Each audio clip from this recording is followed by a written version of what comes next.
8वें अध्याय की चर्चा में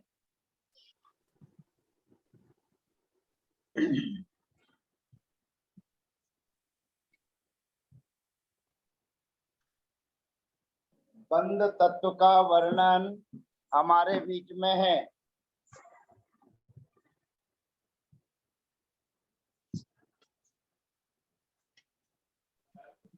बंध तत्व की चर्चा कल हमारे बीच में प्रारंभ हुई थी और उसी बंध तत्व की चर्चा आगे बढ़ती है। और कल हमने बंध तत्व के बारे में बड़े अच्छे से जाना समझा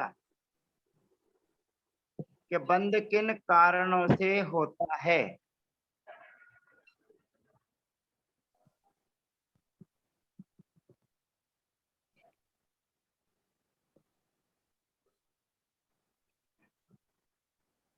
ऊपर करना है भैया जी।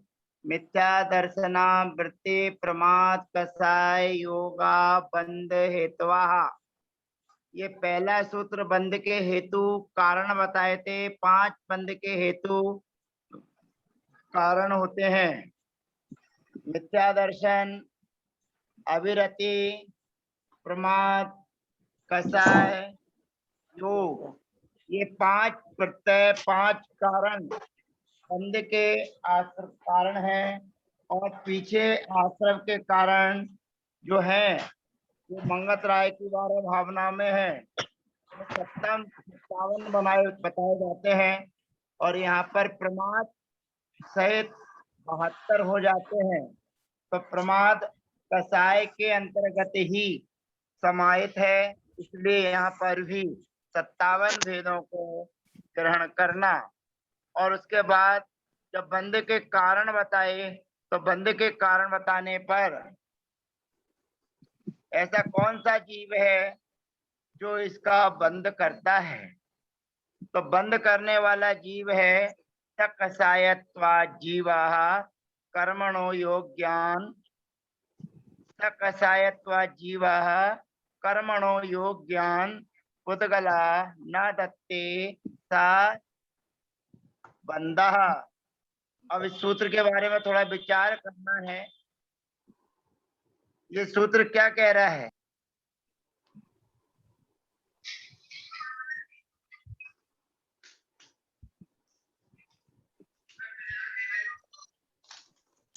आवाज आ रही है नहीं आ रही भैया। आ रही है आ रही है भैया जी।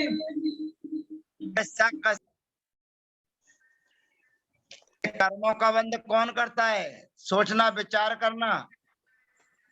आजकल लोग कहते हैं तुम कर्मों से रहित हो, तुम कर्मों से सहित नहीं हो, तुम अपने आप को कर्मों से रहित समझो। तो अपने आप को कर्मों से रहित समझने से कर्मों से रहित नहीं हुआ जा सकता। पीके जैन साहब, हाँ जी। कर्मों से जब आप रहित होंगे तभी कर्मों से रहित हो सकते हैं। समझने से क्या है। तो यहाँ पर कहा जा रहा है जो जीव अजीव आश्रव बंध संबंध निर्जरा और मोक्ष, ये 7 जो तत्व बताए थे उन 7 तत्व ऐसा है जो कर्मों का बंध करता है, उसी के बंध होता है। और वही जीव कौन सा जीव, कहते सकसायत्वात्, अर्थात सिद्ध जीवों को बंध नहीं हो सकता है क्योंकि सिद्ध जीवों के पास में कसाय नहीं है। तो जिनके पास में कसाय हैं सकसायत्वात्, तो कसाय से सहित कौन, अजीव आश्रव बंध कौन, कहते जीवा।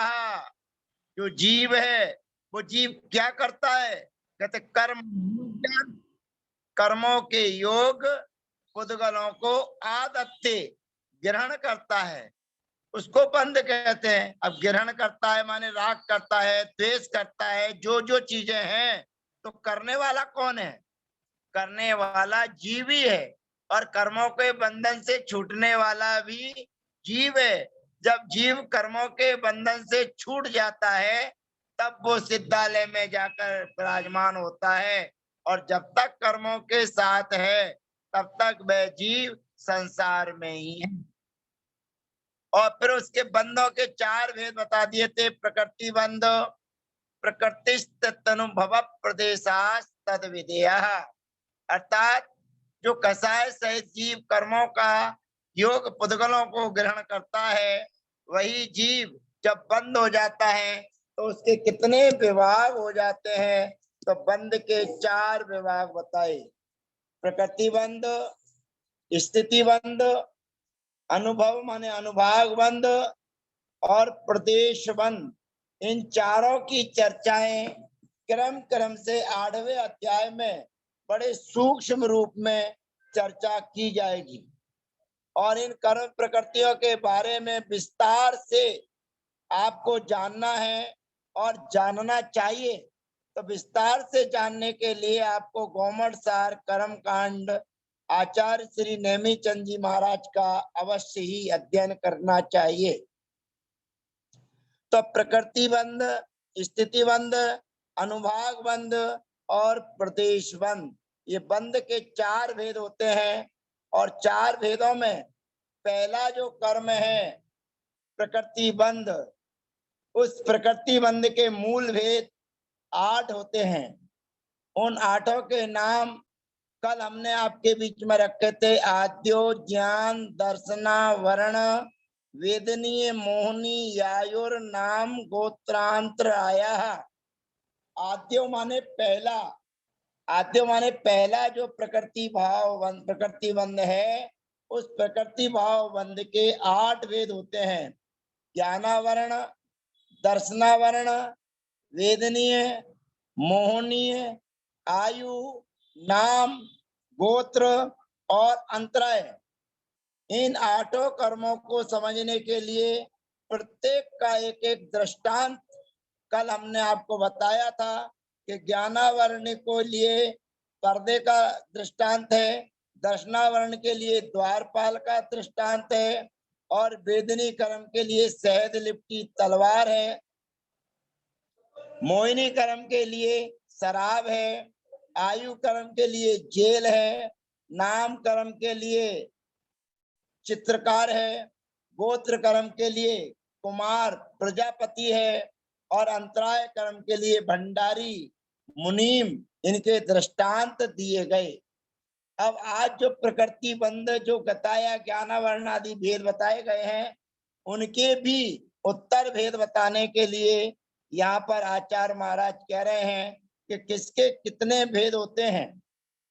तो आचार्य महाराज कहते हैं पंच नवद्वष्टा विंशति चतुर्द्वि चत्वारिंशत् द्विपंच भेदा यथा क्रमम्। पंच नव द्वष्टा विंशति चतुर्द्वि चत्वारिंशत् द्विपंच भेदा यथा क्रमम्। जैसा ऊपर नाम कहा है उसी क्रम से इन कर्मों के भेद जानना चाहिए। जैसे ज्ञानावरण कर्म सबसे पहले है। अब ध्यान रखिए, आप ज्ञानावरणादिक 8 कर्मों के नाम अगर आगे पीछे याद कर लेंगे तो दूसरे जो सूत्र जो अभी आपके बीच में है 5वें नंबर का, इस सूत्र का अर्थ आप नहीं कर पाएंगे, क्योंकि इस सूत्र में वही क्रम बताया गया है जो ऊपर का नाम क्रम से दर्शाया गया है। इसलिए आप कभी भी कर्मों के नाम बताएं, क्रम से बताएं। बहुत से लोग गलती कहाँ कर देते हैं, वो उनको घातिया कर्म याद होते हैं तो घातिया कर्म में 4 बोल देते हैं, ज्ञानावरण, दर्शनावरण, मोहिनीय, फिर आगे पीछे करके वेदनी वगैरह बोल देते हैं। तो ऐसा नहीं बोलना है। जो क्रम है उन्हीं क्रम से आपको याद करना है। फिर बात अलग है कि घातिया कौन से हैं और अघातिया कौन से हैं। तो 4 कर्म घातिया कहलाते हैं और 4 कर्म अघातिया कहलाते हैं। अरिहंत भगवान 4 घातिया कर्मों को नष्ट कर देते हैं।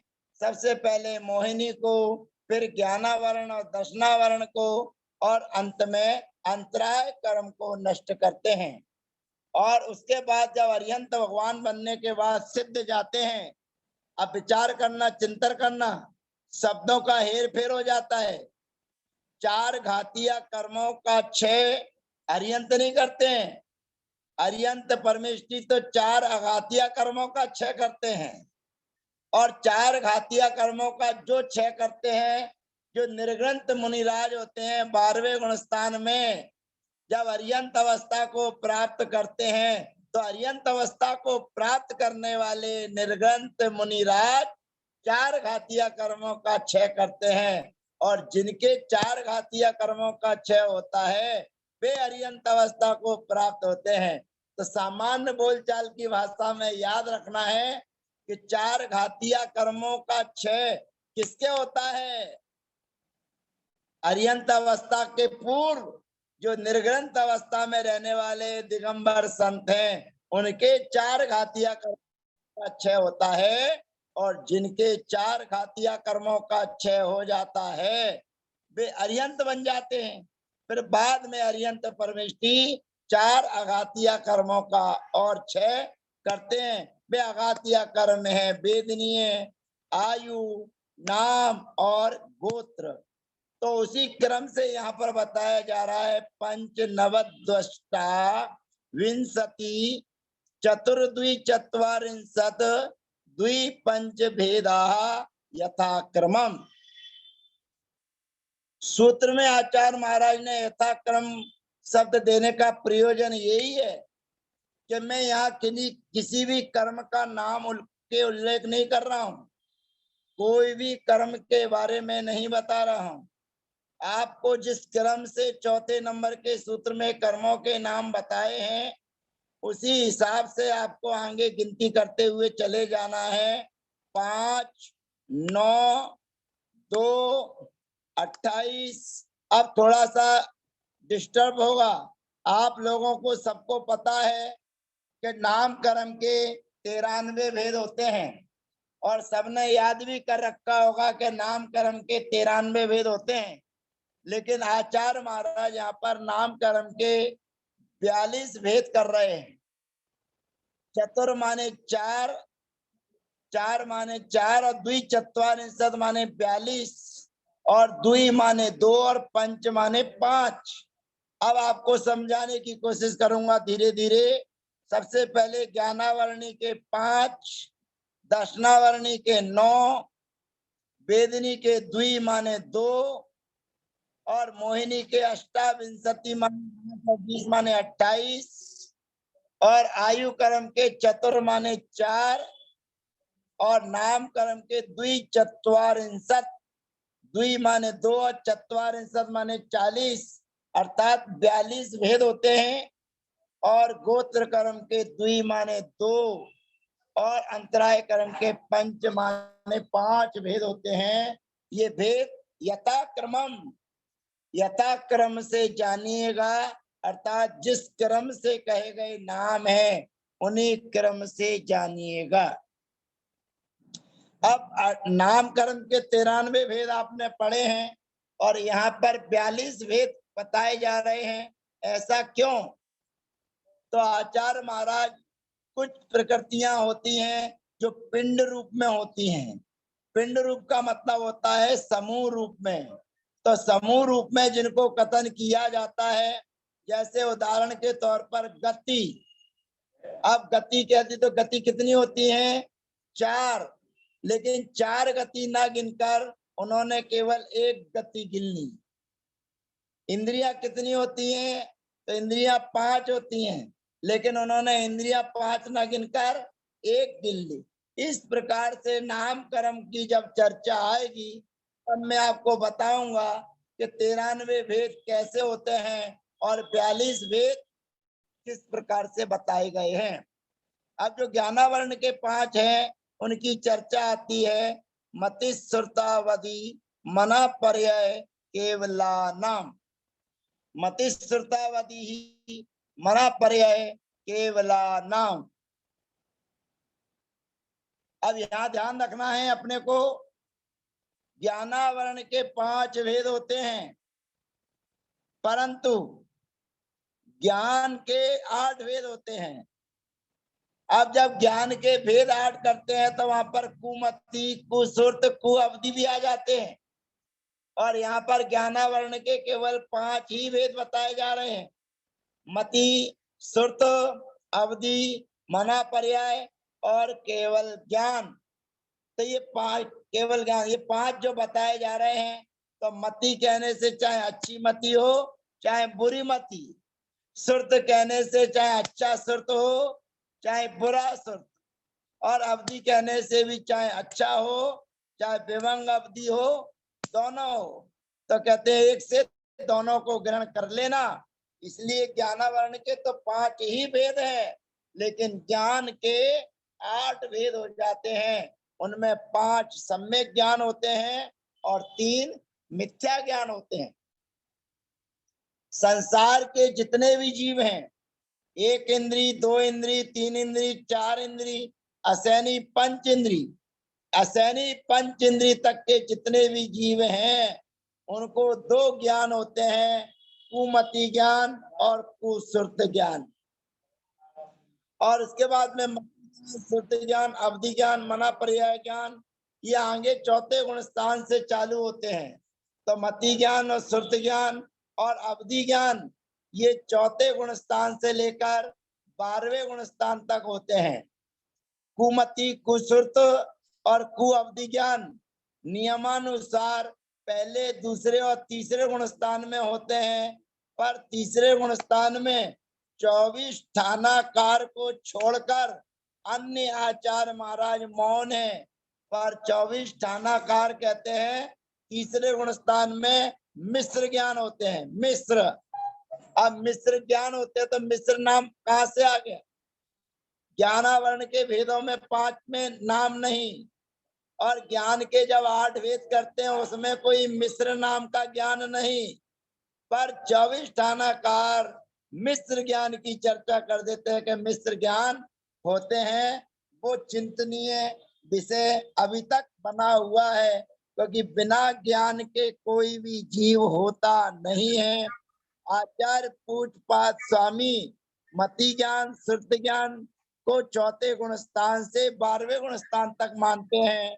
तो अब पहले से लेकर तीसरे गुण स्थान तक मति ज्ञान, सुर्त ज्ञान और अवधि ज्ञान ही, कुमति, कुसुर्त और कु अवधि ज्ञान ही होता है। लेकिन मिश्र की व्यवस्था में अभी तक बात उलझी हुई है।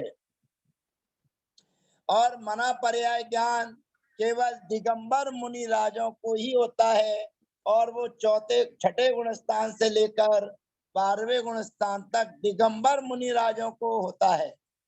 और तीर्थंकर जब दीक्षा लेते हैं तो दीक्षा लेते ही उनको मना पर्याय ज्ञान उत्पन्न हो जाता है। और केवल ज्ञान जो निर्गंध में 12वें गुण स्थान में की अवस्था में जिन परम पैनी सुवद छैनी डार अंतर भेदिया, इस प्रकार हैं वे 4 घातिया कर्मों को नष्ट करते हैं। तो 13वें और 14वें गुण स्थान में रहने वाले जीवों को और सिद्ध भगवान सिद्ध अवस्था में रहने वाले जीवों को केवल ज्ञान पाया जाता है। तो ये ज्ञानावरण के 5 भेद जो मति ज्ञानावरण है, सुर्त ज्ञानावरण है, अवधि ज्ञानावरण है, मना पर्याय ज्ञानावरण है और केवल ज्ञानावरण है। इनके साथ सबके साथ में आवरण लगाना है। जो मति को ना होने दे वो मति ज्ञानावरण, जो सुर्त को ना होने दे वो सुर्त ज्ञानावरण, जो अवधि को ना होने दे वो अवधि ज्ञानावरण, जो मना पर्याय ज्ञान को ना होने दे वो मना पर्याय ज्ञानावरण, और जो केवल ज्ञान को ना होने दे उसे केवल ज्ञानावरण कर्म कहते हैं। तो माने एक एक कर्म अपने अपने कर्मों पर आवरण डाले हुए हैं, अपने अपने ज्ञान पर आवरण डाले हुए हैं। जो मति ज्ञान को ना होने दे वो मति ज्ञानावरण है, जो सुर्त को ना होने दे वो सुर्त ज्ञानावरण है, और जो अवधि को ना होने दे वो अवधि ज्ञानावरण, और जो मना पर्याय को ना होने दे वो मना पर्याय ज्ञानावरण, और जो केवल ज्ञान को ना होने दे उसे केवल ज्ञानावरण कर्म कहते हैं। अब आगे इसके बाद दर्शनावरण कर्म की चर्चा आपके बीच में आती है।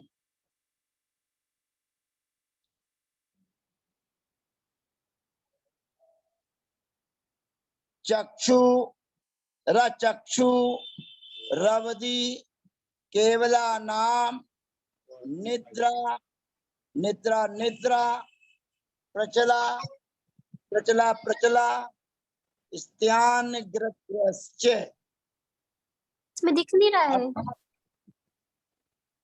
अर्थात दर्शनावरण कर्म के ये 9 भेद हैं। अब विचार करना, चिंतन करना नामों के माध्यम से जो हमें निद्रा आती है या हम जो निद्रा लेते हैं वे दर्शनावरण कर्म के अंतर्गत आती है। और प्राय करके जो दोपहर में सोते हैं, कुछ लोग शरीर को रेस्ट देते हैं, थोड़ा सा आराम देते हैं, वो बात अलग है। लेकिन दोपहर में जो रात की तरह सोते हैं उनको दर्शनावरण कर्म का आश्रव होता है, दर्शनावरण कर्म का बंद होता है। तब यहाँ पर चक्षु माने चक्षु दर्शनावरण। चक्षु दर्शनावरण का मतलब है आंख से होने वाला दर्शन चक्षु दर्शनावरण है। तो जो आंख से होने वाले दर्शन पर आवरण डाले, नहीं होने दे, उसे चक्षु दर्शनावरण कर्म कहते हैं। और अचक्षु का मतलब होता है जो आंख को छोड़कर शेष 4 इंद्रियों से होता हो, स्पर्शन इंद्री से, रसना इंद्री से, घ्राण इंद्री से, कर्ण इंद्री से। अब आप विचार करेंगे, चिंतन करेंगे कि दर्शन तो केवल आंखों से ही होता है, बिना आंखों के कैसे हो जाता है?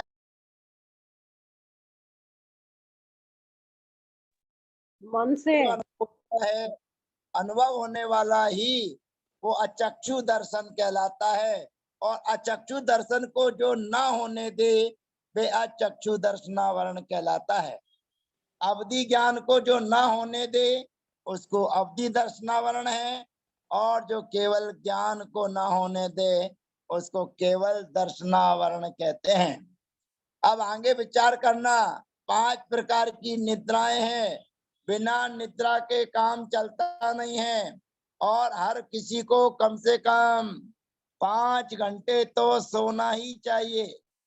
बच्चों को 7 घंटे, जवानों को 6 घंटे और वृद्धों को 5 घंटे ये नींद है। तो उनको 5 घंटे से ज्यादा नहीं सोना चाहिए, जवानों को 6 घंटे से ज्यादा नहीं सोना चाहिए, और बच्चों को 7 घंटे से ज्यादा नहीं सोना चाहिए। लेकिन सोने के लिए निद्रा कौन सी हो? कहते हैं कि निद्रा है, निद्रा का मतलब यह है कि थोड़ी सी भी आहट मिलती है और सामने वाला जाग जाता है।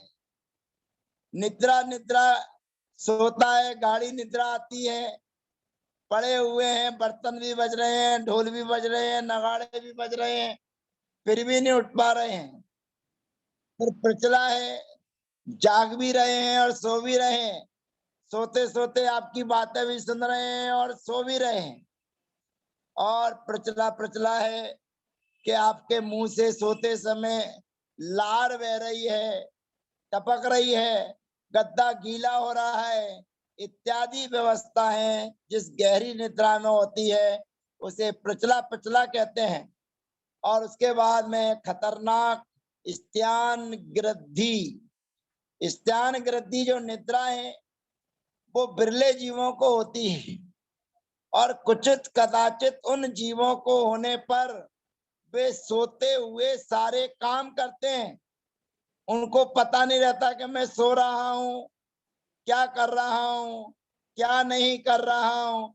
वे काम करते रहते हैं, काम होता रहता है, और लोग आश्चर्यचकित रहते हैं। कोई रात के 12 बजे उठ के चला जाता है, कोई रात के 12 बजे जाके बाथरूम में नहाता है। सामान्य जो नहाते हैं वो नहाने के बाद कपड़े बदल लेते हैं, लेकिन निद्रा में जो पलंग पर सो गया, और सोने के बाद रात को उठेगा तो जो कपड़े पहन के सोया है उन्हीं कपड़ों के साथ में वो नहाने के लिए चला जाएगा और उन्हीं कपड़ों को नहाते समय पहने रहेगा और नहाकर वापस बिस्तर पर आके सो जाएगा। ऐसी खतरनाक ये बीमारी निद्रा है। बीमारी नहीं कहेंगे इसको क्योंकि कर्मों का भेद है। तो ऐसी निद्रा कर्म पुनः सो जाता है और घर के लोग सोचते हैं पता नहीं इतने ज्यादा बिस्तर कैसे गीले हो गए। उसको कोई खुद नहीं पता कि इतने सारे बिस्तर कैसे गीले हो गए, क्यों हो गए। अरे थोड़े बहुत गीले हो जाए तो बात अलग है, लेकिन बहुत ज्यादा गीले हो जाए तो ऐसी निद्रा होती है। लेकिन ये कोई बीमारी नहीं है। तो कोई कहेगा कि ये बीमारी है, बीमारी नहीं, कर्मों का एक भेद है। तो ऐसे जीव अगर कहीं होते हैं तो उनके परिवार वाले लोगों को बड़ा ध्यान रखना चाहिए, हमेशा सावधान रहना चाहिए और 24 घंटे की चौकीदारी उनकी करते रहना चाहिए। पेपर में एक बार खबर पड़ी थी, यद्यपि ये जैन दर्शन की बात है, साइंस भी इस चीज को नहीं पकड़ पा रहा है कि ये क्या चीज है क्या नहीं है। वो तो कह देते हैं पता नहीं कौन सी बीमारी है, खतरनाक बीमारी है कि सोते सोते में काम करता है। ये बीमारी नहीं है, ये निद्रा है, एक कर्म का भेद है।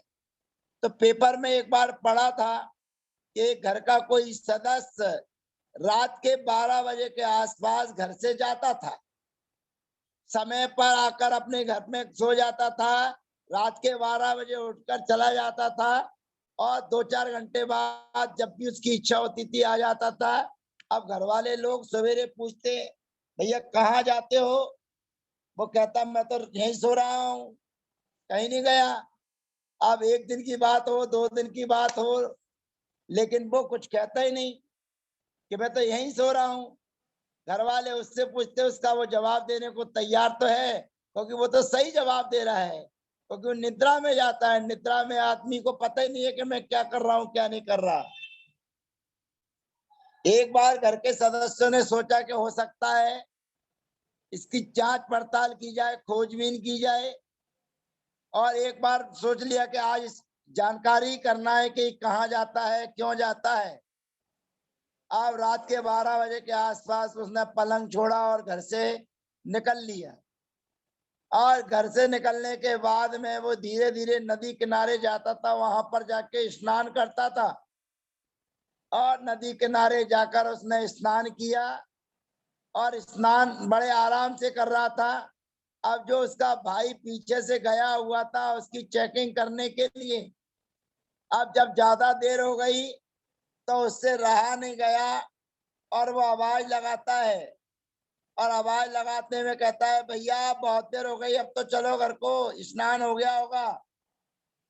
एक बार आवाज लगाता है, 2 बार लगाता है और बार बार आवाज लगाने से उसकी निद्रा भंग हो जाती है और निद्रा भंग हो जाने के कारण वो निद्रा में तो तैर रहा था पर निद्रा के बाहर हकीकत में वो तैरना नहीं जानता था। अब निद्रा में रहता हुआ तो वो उसी हिसाब से हाथ पैर चल रहे थे उसके, लेकिन उसकी आवाज से उसकी जब निद्रा भंग हो गई और निद्रा भंग हो जाने पर जब उसकी आंखें खुली तो उसको तैरना नहीं आता था और वहीं पर उसकी लीला समाप्त होने लगी। भाई ये समझ ही नहीं पा रहा था कि वो तो यही समझ रहा था कि 1 घंटे से नहा रहा है, तैर रहा है, इधर कर रहा है उधर हो रहा है। तो बाद में उसको कुछ एहसास नहीं हुआ और उसकी निद्रा भंग हो जाने के कारण पानी अंदर भर गया और उसकी लीला समाप्त हो गई। और जो भाई उसका गया था, जब उससे नहीं रहा गया कि अब आ ही नहीं रहा, मैं आवाज लगा रहा हूँ फिर भी नहीं आ रहा, तो वो अंदर पानी में जाता है। जब वो पानी में से उसको निकाल के लाता है, क्योंकि वो तैरना जानता था या 1-2 जनों को और उसने बुला लिया होगा, तो उस समय उसको अंदर से निकाला तो उसकी लीला समाप्त हो चुकी थी और उसके बाद फिर आगे की खबर पेपर में छपी थी। तो यद्यपि हमारे जैन दर्शन में स्थान गृद्धि नाम का कर्म है, इसलिए हम तो समझ गए कि उसको स्थान गृद्धि नाम का कर्म का उदय था और उसकी निद्रा भंग हो जाने पर वो डूब गया। तो ये स्नान ग्रंथि नाम की जो निद्रा है वो कुचित कदाचित लाखों हजारों में किसी एक आध को होती होगी, क्योंकि कर्म का भेद है तो किसी ना किसी को तो होना ही चाहिए। लेकिन 5 निद्राओं में कोई ना कोई एक निद्रा हमको और आपको होती है। तो हमारी और आपकी निद्रा हो या केवल प्रचला, ये दोनों में से कोई एक हमारे पास में होना चाहिए कि हमें कोई जब जगाए तो एक आवाज कोई अगर लगाए तो हमारी नींद खुल जाना चाहिए। कुछ लोगों की नींद खुल जाती है लेकिन फिर भी वो आलस और प्रमाद के कारण पड़े रहते हैं, तो वो अच्छी बात नहीं है। हाँ, अगर आप नींद में हैं, आप सो रहे हैं तो आप सोइए, कोई बात नहीं। लेकिन आपको जगाया गया है, आप जग चुके हैं, उसके बाद भी सोने का बहाना करते हैं, आलस करते हैं, प्रमाद करते हैं, तो आपको पुनः दर्शनावर्ण कर्म का आश्रव होगा। इसलिए आपको कम से कम निद्रा लेना है। अपने आवश्यक शरीर को जितनी हो उतनी ही निद्रा आपको लेना है, लेकिन निद्रा ऐसी लेना है कि किसी ने लगाई और आप कहिए हाँ ठीक है, और उसके बाद में प्रमाद में रहते हुए, आलस में रहते हुए आपको बिस्तरों पर पड़े नहीं रहना है। निद्रा जब आपकी भंग हो जाए तो आपको बिस्तर छोड़ देना चाहिए और भगवान का नाम लेना चाहिए, जाप देना चाहिए, अनुष्ठान करना चाहिए इत्यादि जो आपके मन में आए। शुभोपयोग का काम सुबह सुबह आपको नियमित करना चाहिए। हमारे आचार्य श्री उदार सागर जी महाराज हैं, समय समाप्त होने वाला है। बड़े गांव घसान में अभी हैं। वो हमेशा एक ही बात कहते हैं प्रदीप, सुबह सवेरे जो भक्तियां हो जाती हैं, योग भक्ति हो जाती है, चेत भक्ति हो जाती है, सिद्ध भक्ति हो जाती है, ये 1.5 घंटे जो हम लोग भक्ति कर लेते हैं उससे हम लोगों को दिन भर की खुराक मिल जाती है। फिर दिन में अगर ना कर पाए ना